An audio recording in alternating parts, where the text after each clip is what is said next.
Napakawalang hiya ni Pablo. Alam kong pag-iinitan niya kami ni Tanggol sa ginawa ko. Baka mawalan pa kami ng trabaho. Pero ayos lang. Nakaganti naman ako sa ginawa niya sa akin.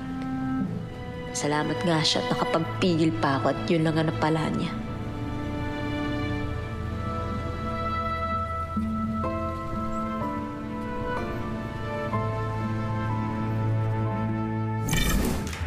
Oh. Tanggol, aga mo yata ngayon. Oh. Tanggol, may problema ka na naman ba? Mukhang mainit ulo mo ah. Ano ba nangyari?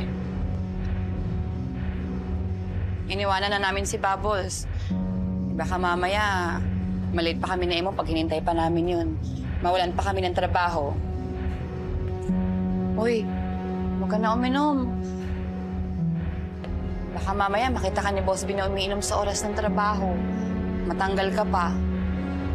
Ayaw ni Boss Boss din ng ganun.